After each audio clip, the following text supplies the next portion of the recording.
Assalamualaikum warahmatullahi wabarakatuh. Kami dari kelompok 2 yang ingin membahas tentang konsep perilaku produsen dan konsep perilaku konsumen. Inilah kelompok kami yang beranggotakan Dava Febriansyah, Devina Fatika Putri, dan yang terakhir Gabriela Neda.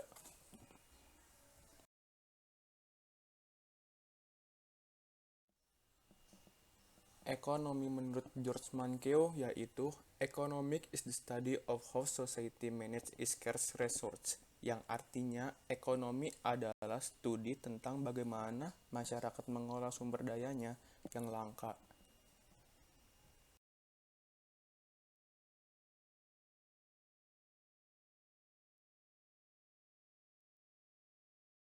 Satu, perilaku konsumen. Konsumen merupakan pelaku atau pihak tertentu yang kegiatannya mengurangi nilai guna suatu barang. Dalam kegiatan konsumsi tersebut, mereka membeli atau memakai produk tertentu baik barang ataupun jasa. Konsumen mengeluarkan sumber daya yang dimiliki baik berupa waktu, tenaga maupun uang dalam rangka memperoleh barang maupun jasa yang mereka inginkan untuk mencapai kepuasan.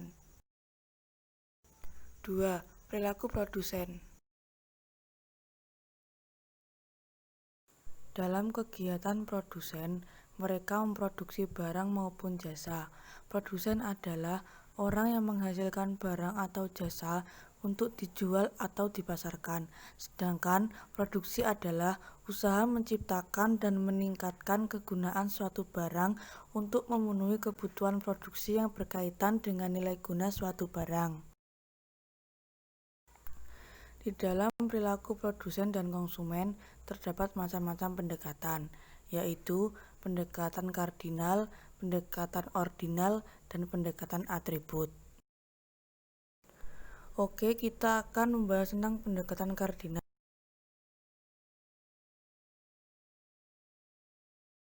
Pendekatan kardinal adalah daya guna yang bisa dapat diukur melalui satuan uang atau utilitas. Di samping itu, tinggi rendahnya daya guna atau nilai dari barang tersebut sangat tergantung pada subjek yang melakukan penilaian. Pendekatan ini beranggapan bahwa apabila semakin banyak kuantitas barang yang diproduksi, maka akan semakin tinggi pula tingkat kepuasan mereka. Pendekatan ini adalah gabungan beberapa pendapatan ahli ekonomi aliran subjektif dari Australia. Pendekatan ini mempunyai beberapa kelemahan yang muncul, antara lain 1. Daya guna yang hanya dilihat dari sudut subjektif menyebabkan tidak ada satu alat ukur yang pas, tepat, dan juga sesuai. 2. Mempunyai suatu konsep constant marginal utility of money, di mana konsep tersebut membuat suatu anggapan bahwa nilai uang akan semakin menurun apabila jumlah uang yang dimiliki seorang semakin banyak. 3. Memiliki konsep diminishing marginal utility, di mana konsep ini merupakan suatu permasalahan yang sangat susah dilihat dari segi psikologis dan juga susah untuk diterima sebagai suatu aksioma. 2. Pendekatan ordinal. Dalam pendekatan ordinal, utilitas suatu barang tidak perlu diukur. Dasar dari pemikiran pendekatan ini adalah semakin banyak barang yang dikonsumsi, maka semakin memberikan kepuasan terhadap konsumen. Pendekatan ordinal mengukur kepuasan konsumen dengan angka relatif atau ordinal. Maksimasi kepuasan konsumen dibatasi garis anggaran budget line. Tingkat kepuasan konsumen ditunjukkan dengan menggunakan kurva indifference, kurva yang menunjukkan tingkat kombinasi jumlah barang yang dikonsumsi yang menghasilkan tingkat kepuasan yang sama. Kelemahan pendekatan ordinal terletak pada anggapan yang digunakan, bahwa kepuasan konsumen dari mengkonsumsi barang dapat diukur dengan satuan kepuasan. Pada kenyataannya, pengukuran semacam ini sulit dilakukan. Pendekatan ordinal mengukur kepuasan konsumen dengan angka relatif atau adanya tingkatan-tingkatan. Perbedaan pendekatan kardinal dan ordinal. Pendekatan ordinal, kepuasan konsumen diukur dengan angka ordinal atau relatif. Sedangkan pendekatan kardinal, kepuasan konsumsi diukur dengan satuan ukur.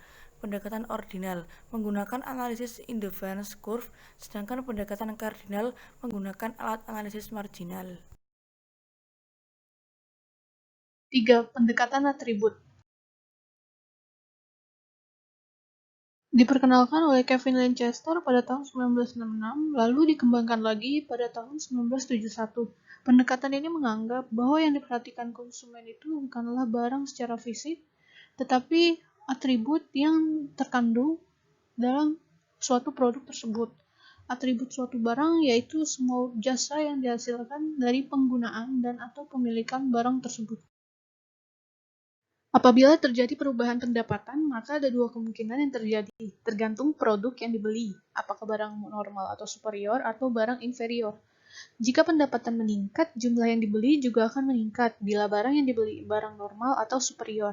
Jika yang dibeli barang inferior, maka konsumen akan beralih ke merek lain. Selanjutnya, garis anggaran. Garis anggaran merupakan garis yang menggambarkan semua kombinasi antara barang-barang yang tersedia bagi rumah tangga pada penghasilan tertentu dan pada harga barang-barang yang dibelinya. Menurut Mankiw, garis anggaran adalah the limit on the consumption balance that a consumer can afford, atau garis anggaran adalah berbagai kemungkinan kombinasi konsumsi yang mampu diperoleh konsumen dengan pendapatannya. Garis anggaran sering disebut dengan kendala anggaran karena keinginan manusia yang tidak terbatas tidak akan selalu terpenuhi disebabkan oleh anggaran yang terbatas. Hal tersebut sejalan dengan yang dikemukakan Mankiw bahwa kebanyakan orang ingin meningkatkan kuantitas atau kualitas barang yang mereka konsumsi untuk berlibur lebih lama, mengendarai mobil yang lebih mewah, atau makan di restoran yang lebih baik. Orang mengkonsumsi lebih sedikit daripada yang mereka inginkan karena pengeluaran mereka dibatasi atau dibatasi oleh pendapatan mereka. Maksudnya, orang mempunyai sebuah keinginan, namun terkadang mereka tidak bisa mencapai keinginan tersebut karena dibatasi oleh pengeluaran mereka, sehingga keinginan tersebut akhirnya tidak dapat tercapai. Di sini terdapat penggambaran dari maksud garis anggaran. Nah, di sini terdapat 10 sandal, 10 sepatu, dan uang yang dimiliki konsumen adalah Rp100.000. Nah, tabel yang ada ini menunjukkan bahwa terdapat 11 kombinasi yang dapat dipilih konsumen. Nah, seperti di awal tadi, konsumen tentu menginginkan hasil yang maksimal, yaitu 10 sandal dan 10 sepatu. Tetapi dalam anggaran, konsumen tersebut terbatas, hanya memiliki Rp100.000 saja. Karena itu, konsumen hanya bisa membeli sandal dan sepatu sesuai dengan 11 kombinasi pada tabel. Apabila tabel sebelumnya dibuat sebuah gambaran kurva tersebut akan mirip dengan kurva permintaan yang memiliki slope negatif atau bergerak dari kiri atas ke kanan bawah. Contoh dari kurva garis anggaran tersebut adalah seperti ini. Berbagai titik pada garis anggaran menunjukkan kombinasi konsumen atau trade-off antara dua barang. Dalam hal ini adalah sandal dan sepatu. Ketika seorang konsumen meningkatkan jumlah sandal yang dibeli, konsumen tersebut harus mengurangi jumlah sepatu yang dibeli, dan sebaliknya. Keseimbangan konsumen. Ketika konsumen mendapatkan kepuasan yang maksimal dengan mendapatkan dua jenis barang, yaitu barang agraris dan barang industri, di mana kurva keseimbangan akan tercapai apabila konsumen memberikan sumber-sumber secara keseluruhan yang dimilikinya. Kurva keseimbangan konsumen terjadi ketika kurva budget line atau garis anggaran menyinggung kurva indiferensi pada titik tertentu.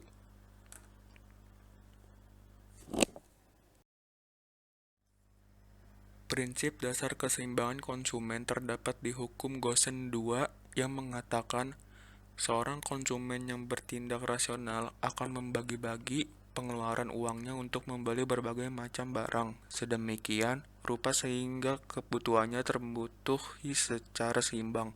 Artinya, sedemikian rupa hingga rupiah terakhir yang digunakan untuk membelanjakan suatu memberikan marginal utility yang sama, entah digunakan untuk membeli barang yang satu atau untuk membeli barang yang lain. Ini dia ada kurva keseimbangan konsumen. Income Consumption Curve atau enggak ICC kombinasi produk yang dikonsumsi untuk memberikan kepuasan atau utilitas maksimum kepada konsumen pada berbagai tingkat pendapatan. Kurva Engel menunjukkan hubungan antara pendapatan konsumen dengan jumlah barang yang dikonsumsi.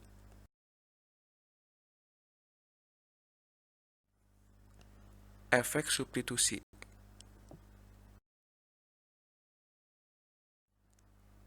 Terjadinya perubahan jumlah barang yang diminta sebagai akibat perubahan harga, di mana perubahannya dibatasi pada pergerakan sepanjang kurva interference mula-mula.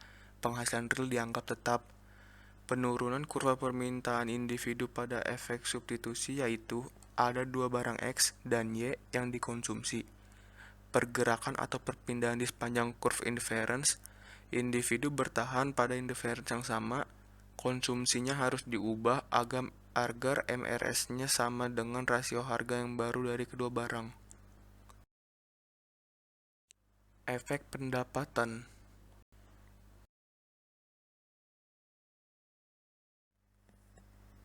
Terjadi karena adanya perubahan harga suatu barang yang menyebabkan pendapatan real konsumen berubah sehingga jumlah barang yang diminta berubah, di mana harga barang lain dan pendapatan nominal konsumen tetap.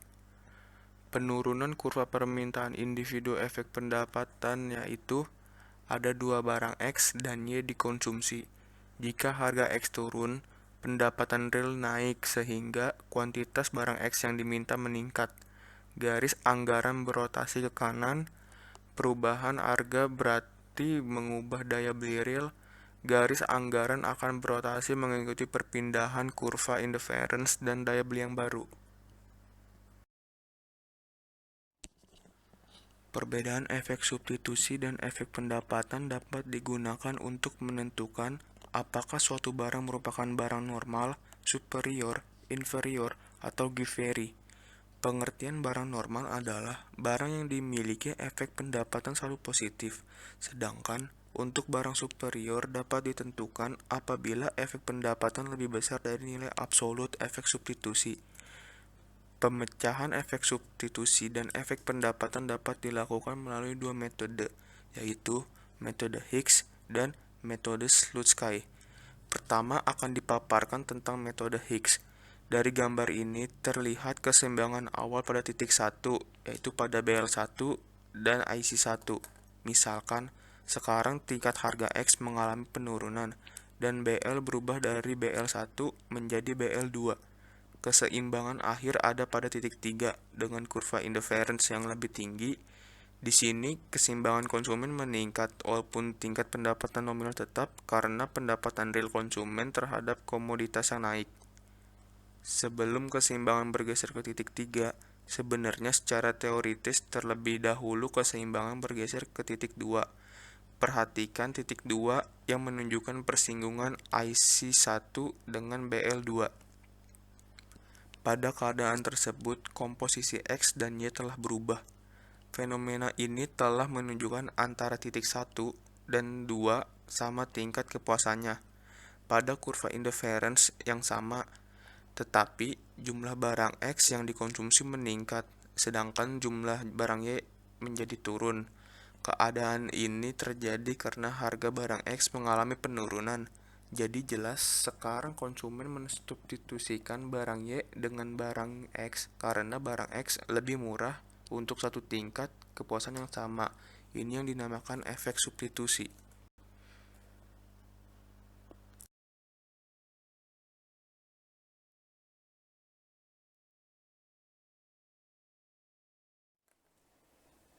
Sekian ini tugas PowerPoint kelompok kami. Bila ada salah kata, mohon maaf. Terima kasih. Wassalamualaikum warahmatullahi wabarakatuh.